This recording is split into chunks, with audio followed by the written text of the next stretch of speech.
Reconnais ce genre de personne. Discerne. Reconnaître, ce n'est pas dire c'est lui, non. C'est avoir la bonne attitude.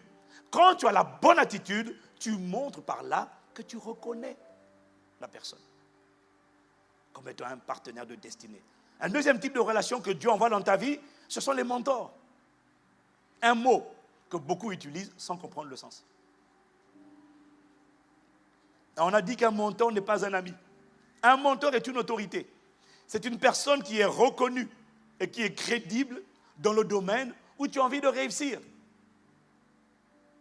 Il y a plusieurs domaines dans la vie où tu as envie de réussir. Immobilier, finance, vie professionnelle, vie conjugale, vie spirituelle, vie de prière, capacité de présentation en public. Y a-t-il une personne ici qui a envie de réussir dans au moins un domaine de la vie? Lève la main. Laisse-moi te dire une chose. Il y a au moins une personne qui fait bien, qui excelle, en tout cas qui est performant dans le domaine où tu as envie de réussir. Il y a au moins une personne. Et quand Dieu veut te faire réussir et que tu pries pour demander à Dieu sa grâce, Dieu envoie des personnes. Ou alors Dieu t'envoie vers des personnes. Et là, en l'occurrence, je suis en train de parler de mentors.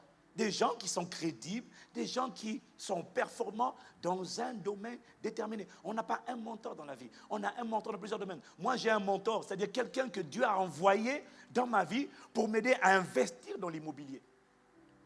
Dans la gestion des finances, quand tu ne sais pas gérer les finances, Dieu va t'envoyer un mentor. Tu ne sais pas prier, Dieu va t'envoyer un mentor. Mais le problème, c'est qu'aujourd'hui, on ne sait pas reconnaître les mentors. On banalise tous les gens qu'on voit. Parce que la preuve de ce que tu as reconnu un mentor, c'est ton désir et ton empressement à servir cette personne.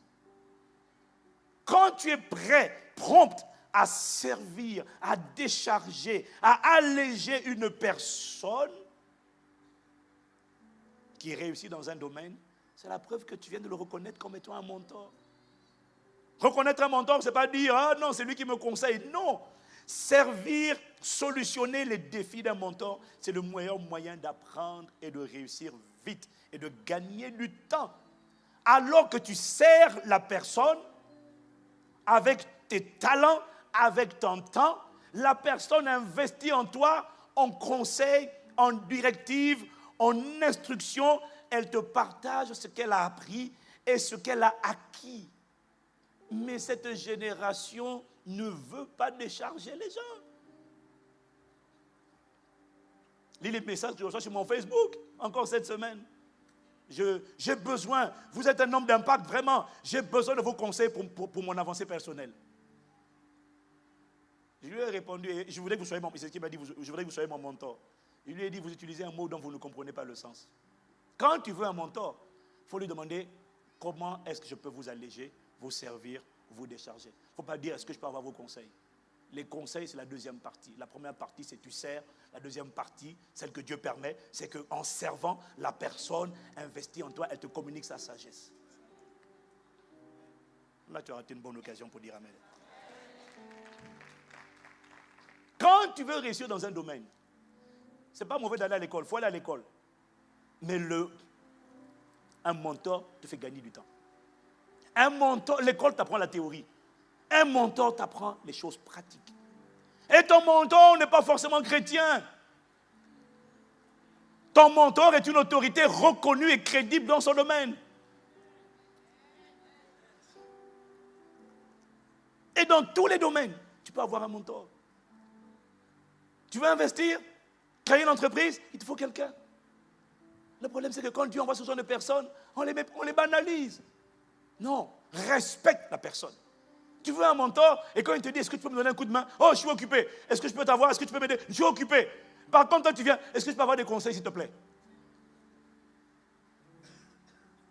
Apollos, dans la Bible, était quelqu'un de talentueux et d'éloquent.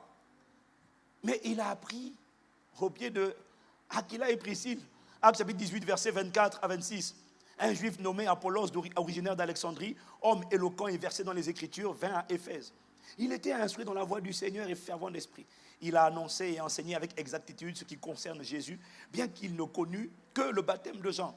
Il se mit à parler librement dans la synagogue. Aquila et Priscille, l'ayant entendu, le prirent avec eux et lui exposèrent plus exactement la voie de Dieu. Pour lui faire gagner du temps, ils l'ont pris. Il est devenu quelqu'un de grand après. Mais il a été pris au départ par Aquila et Priscille. C'était ses mentors. Potiphar était un mentor pour Joseph. Saül était un mentor pour David. Élie était un mentor pour Élisée. Barnabas était un mentor pour Paul. Paul était un mentor pour Timothée. La question, c'est toi qui es ton mentor, premièrement, et deuxièmement, de qui es-tu le mentor?